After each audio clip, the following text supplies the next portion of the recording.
Talking to Wrestler, a show that I haven't used in a very long time. It is Morgan Hyde who asked for this. Love you, man. I hope everything's going well with you, your wife, and your kids. And I hope you do go back on YouTube and do something. I haven't checked your channel lately. Do something. I do believe you can do something great. Just remember one thing though. Don't cover up the mic area of your cell phone, because the last couple of videos I saw, when you're doing it from, I think, your couch or your bed, you did cover up your hand over the mic so we couldn't hear you very well. Try to remember that. I learned that myself the hard way. Anyway, this is about Shinsuke Nakamura and a booking from now into, guess what, Royal Rumble, where he wins. Now, this is going to be very difficult because Shinsuke Nakamura is what we call in America an oddball. Someone who goes by a different beat. Everyone here goes 1, 2, 3. He goes 1, 6, 7, 8, 9, 10, 11, 12. Like that. He is someone that does not follow the regular criteria of a normal person. He's just different. He's like almost like a recluse. He's just strange. And it's hard to book strange properly because it's easy to overbook it or underbook it. So I'm going to try how can I say this? When a person is coming through something really bad and gets acceptance. Let's say someone lost their leg. Hope no one ever does. They have to come to the realization they lost their leg. They go through several stages of grief until they reach acceptance. I'm going to book it in that respect. So I'm going by Hell in a Cell, and he lost to Jinder Mahal. And after that loss, something just goes off in his head.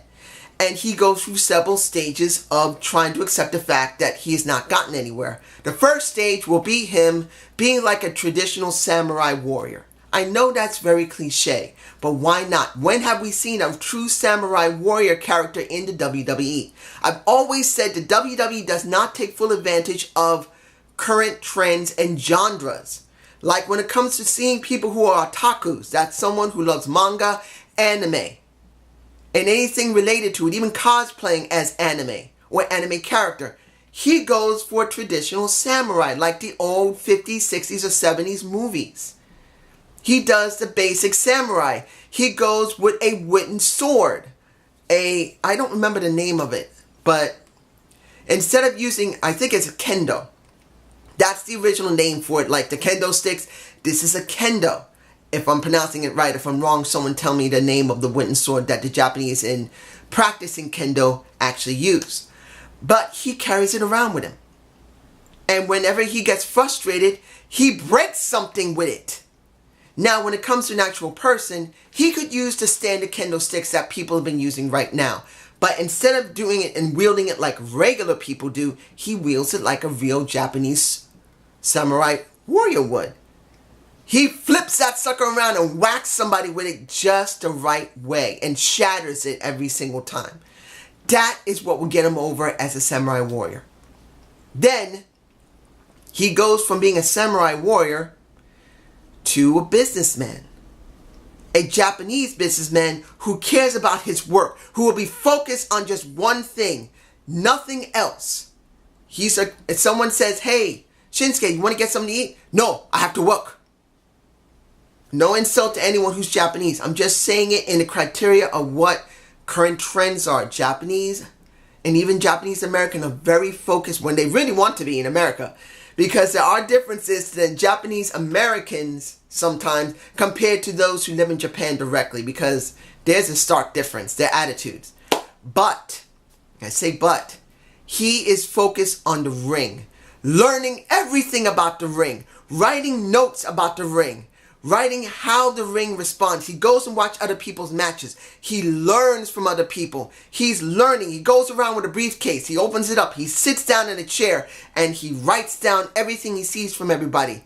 Wearing some glasses. Being a traditional trope of a Japanese businessman. He does that for another month. Going into pretty much Royal Rumble. And then by the time Royal Rumble comes down, he's still in the Japanese businessman garb, but he's been told by, if Kurt Angle is still there, Kurt Angle, you will be one of those people who's going to go into the Royal Rumble because he has been showing diligence. Not only has he been in the ring wearing the business suit, he's been kicking ass every time. So he asked Kurt Angle, I want to be in it. Make me number one. And he says, okay, I will make you the first participant in the Royal Rumble. And when he comes out, he doesn't come out as a samurai. Because they'll show the intro of the samurai, because he will have a samurai intro. He will not come out as the businessman, because they will show again the next part, which will be the businessman. Then they will do the Shinsuke Nakamura one that we know right now. And he will come out in his regular clothes. He will come out as Shinsuke Nakamura, the one that has come full circle. And the commentary team will need to sell it, saying, finally Shinsuke's back. He has come full circle. He has come to accept that he worked his way back to gaining this chance.